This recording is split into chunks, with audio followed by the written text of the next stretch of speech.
My brother-in-law was smiling when he walked into the boardroom that morning. Not the nervous smile of someone about to have a difficult conversation. The easy, settled smile of a man who already knew how things were going to end. He had brought a lawyer I didn't recognize. A woman in a charcoal blazer who set a leather portfolio on the table without making eye contact with me. My wife's father sat at the far end, arms crossed, saying nothing. He didn't need to say anything. He'd said everything he needed to say over the past 14 years, mostly without words. My father sat beside me. He was 63, retired from 30 years running a small electrical contracting business in Sudbury. His hands were still rough from that work. He'd driven down to Toronto the night before because I called him, and I'd spent most of that call trying not to sound as frightened as I actually was. The proposal on the table was simple. My brother-in-law wanted me out of the company my wife and I had built together. He had found a legal path, a shareholder dispute mechanism in our original partnership agreement, something none of us had paid much attention to when we signed it 8 years ago. He had apparently been paying attention to it for quite some time. My father leaned close to me while the lawyer was still arranging her papers. He smelled like the same cedar soap he'd used my entire life. "Let them have it," he said quietly. I turned to look at him. He wasn't looking back at me. He was watching the lawyer open her portfolio. "Dad," I said. "Trust me," he said. "Sign whatever they put in front of you." Across the table, my brother-in-law was already reaching for his coffee cup. He looked relaxed. He looked like a man who had rehearsed this scene many times and was satisfied that it was going exactly as planned. What he didn't know, what none of them knew, was that the version of me sitting across from him that morning was not the version they had prepared for. My name is Callum Reed. I grew up in Northern Ontario, the older of 2 kids, in a house where nobody had much but everyone worked. My father ran his electrical business with 3 trucks and a rotating crew of guys who'd been with him for years. My mother taught elementary school. We weren't struggling, but we weren't comfortable either. We were somewhere in that honest middle place where we learned that nothing arrives without effort. I moved to Toronto for university, studied business at Ryerson, and stayed because that's what you do when you're 22 and the city feels like possibility. I met my wife at a networking event in my 3rd year out of school. She was charming and sharp and had a way of making everyone in a room feel like they were the most interesting person she'd spoken to all evening. I was completely taken in. Her family was a different experience. Her father had made money in commercial real estate, not old money, but established enough that he'd stopped remembering what it felt like to not have it. Her brother had followed him into the business and inherited the assumption, common in certain families, that success was genetic rather than earned. They were the kind of people who shook your hand firmly and smiled and made you feel, in some subtle way you couldn't quite name, that you were being evaluated and found slightly lacking. I tried for years to change that assessment. I was polite at dinners. I asked her father questions about his project. I laughed at her brother's jokes, which were mostly at other people's expense and not actually funny. I told myself it was just how some families operated, that it wasn't personal, that they'd come around once I'd proven myself. The company was supposed to prove myself. We started it 7 years into our marriage. My wife had a background in marketing and a talent for client relationships. I had spent a decade in operations management and understood how to build systems that scaled. The idea was a corporate event planning and logistics firm. Not glamorous, but we'd both watched companies spend absurd money on poorly run events and figured we could do better. We were right. Within 3 years, we had 15 employees and a roster of clients that included 2 of the 5 major banks. Within 5 years, we were clearing just over $4 million in annual revenue. It was genuinely good work, and we'd built it almost entirely without outside investment. What I hadn't noticed, or hadn't let myself notice, was how the story was being retold in her family. At her parents' place for Thanksgiving one year, her father introduced me to a neighbor as my son-in-law, who works with my daughter at her company. I smiled and shook the neighbor's hand and didn't correct him. My wife didn't correct him either. I told myself it was a small thing. He was old, set in his ways, probably didn't understand how we'd built it together. But it happened again at Christmas, and at her brother's birthday dinner the following spring, and at every family occasion after that, in different formulations that all arrived at the same destination. This was her success, and I was adjacent to it. Her brother started showing up to office events, casually at first, stopping by when he was in the neighborhood, joining us for lunch with a client he happened to know. But over the course of about 2 years, he became a fixture. He was charming with clients in the way that people who've never had to close a deal can afford to be. No pressure behind the charm, nothing riding on it. Clients liked him. My wife started bringing him into conversations about expansion. I raised it with her once, directly. I said I wasn't sure what role her brother was moving toward in the company, and that I thought we should talk about it before it became an assumption. She said I was being territorial. I dropped it. What I should have recognized and didn't was that dropping it had become my primary strategy for maintaining peace in a marriage that was slowly filling up with things I'd decided not to say. I found out about the plan by accident. It was a Thursday afternoon in February. I'd left the office early because the roads were bad, and I wanted to get ahead of the weather on the 401. I'd forgotten my laptop charger and went back up to grab it. The office was mostly empty. Most of our team worked hybrid, and Thursdays were light. But the small boardroom at the back had its door pulled almost shut, and I could hear my wife's voice through the gap. I wasn't trying to listen. I stopped because I heard my name. "Callum won't see it coming," she was saying. "He never does." I stood in the hallway. I knew I should either walk in or walk away. I did neither. Her brother's voice, "And you're sure the shareholder clause is clean?" Mitchell reviewed it twice. "The trigger is clear. If either partner requests a buyout valuation, the other party has 60 days to match or release their stake, and his stake valuation is based on the financial statements from the last fiscal year." A pause, which Mitchell helped us structure. I didn't move. I wasn't sure I was breathing. Her brother said something I couldn't hear clearly. Then my wife laughed, a short, bright sound I recognized from 100 dinner parties, and said, "He'll get upset, he'll threaten to fight it, and then he'll do what he always does." "Which is?" "Give up," she said. "He always gives up eventually. I've been watching him do it for 12 years. I walked back to the elevator. I pressed the button. I stood there while it climbed, watching the numbers change, feeling something settle in my chest that I didn't have an immediate word for. It wasn't grief. It wasn't rage. It was something closer to clarity, the specific cold feeling of finally understanding something you'd half known for a long time. I drove home through the snow. I didn't say anything that evening. I made dinner. I asked my wife about her day. She told me about a client call and said she was tired and went to bed early. I sat in the kitchen for 2 hours thinking. There was a part of me that wanted to walk into that boardroom with everything I'd heard and watch her try to explain it. But that part of me had learned, slowly and at some cost, that wanting to be seen as right and actually being protected are two completely different things. I called my father the next morning, not to ask his advice, just because he was the person I most trusted, and I needed to say it out loud to someone. He listened for a long time without interrupting. When I finished, he said, "Are you going to fight it in the open?" I said I didn't know. He said, "Sometimes the most powerful thing you can do is let someone believe they've already won." I sat with that for a while. Then I called a lawyer. Not the firm we used for the business, a different one, recommended by a contact I had from my Ryerson days who now worked in corporate law in Vancouver. I wanted someone with no prior relationship to the company, no connection to my wife's family, and no reason to be anything other than entirely on my side.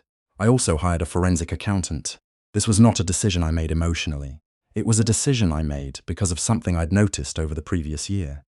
Small discrepancies in expense reports, vendor invoices that seemed slightly misaligned with actual services, a hospitality budget that had grown in ways that didn't match our client event calendar.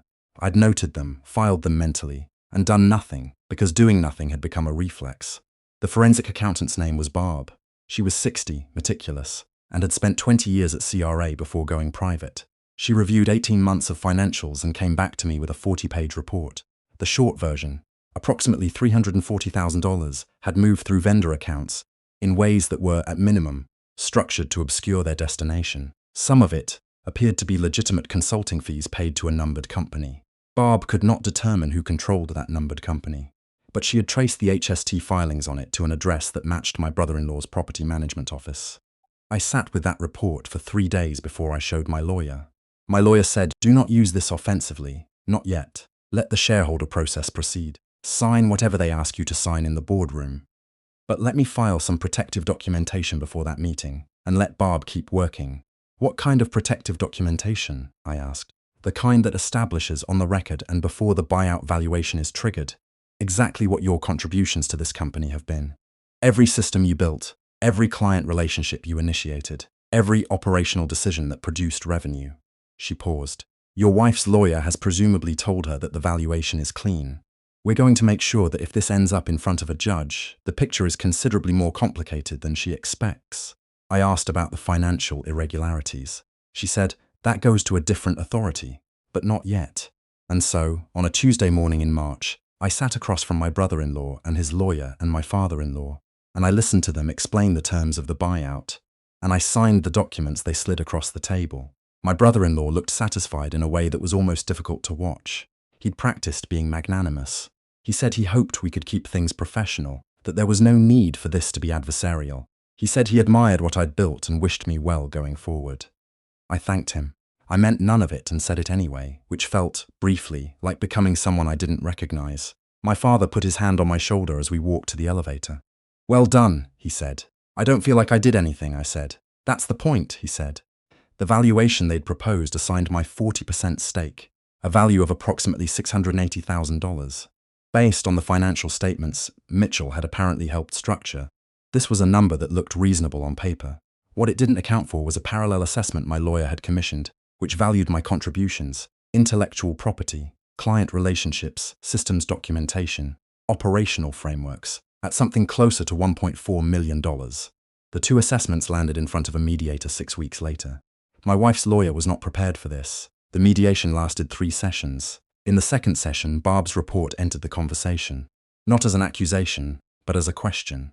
A question about the numbered company, a question about the consulting fees, a question about whether the financial statements used to establish the buyout valuation had accurately reflected the company's position.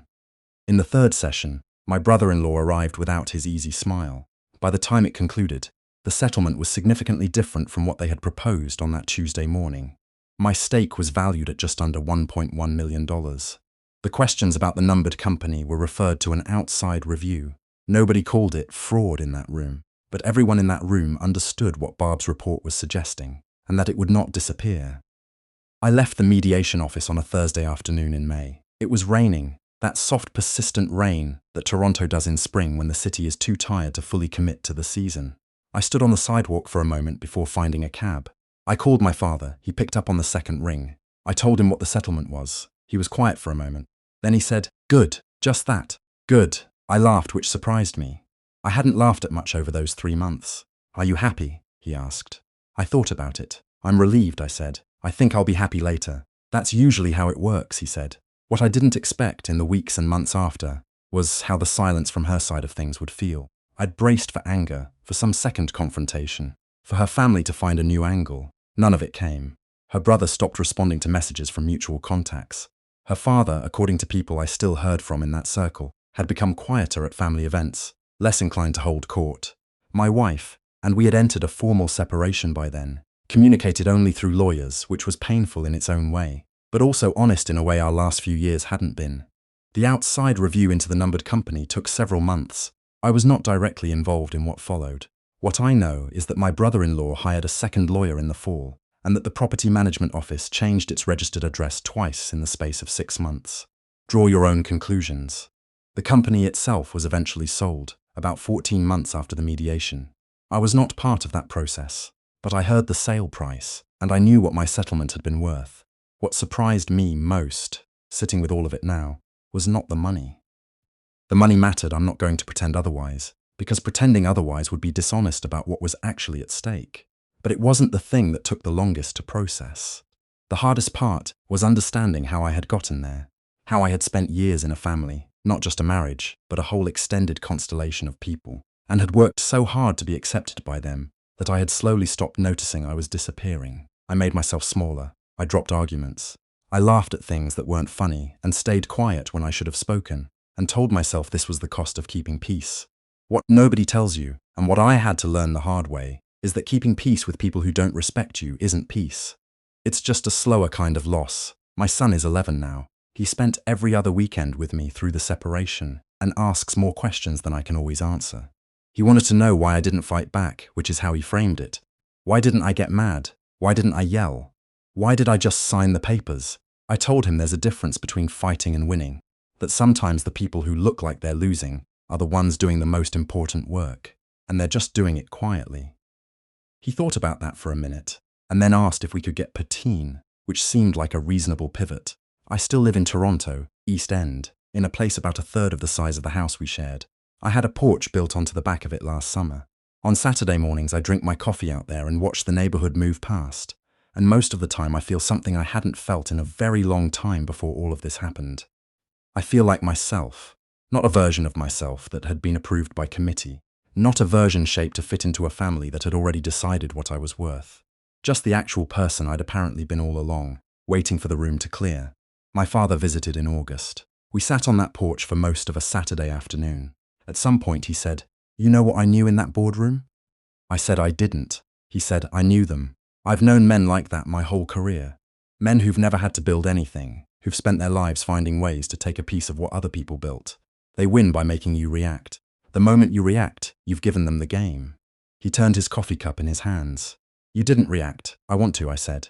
"I know," he said. "That's what made it mean something. I don't know if this story is unusual. I suspect it isn't. I suspect there are a lot of people walking around inside arrangements.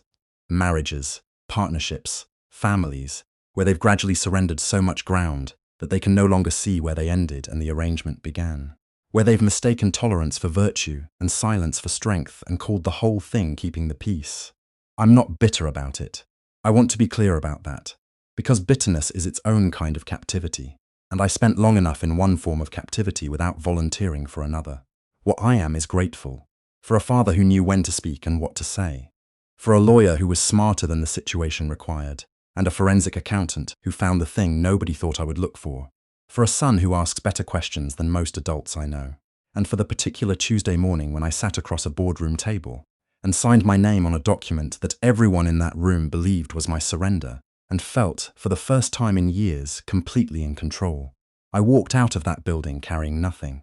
No company, no partnership, no version of a future I'd spent over a decade building. I've never felt lighter in my life.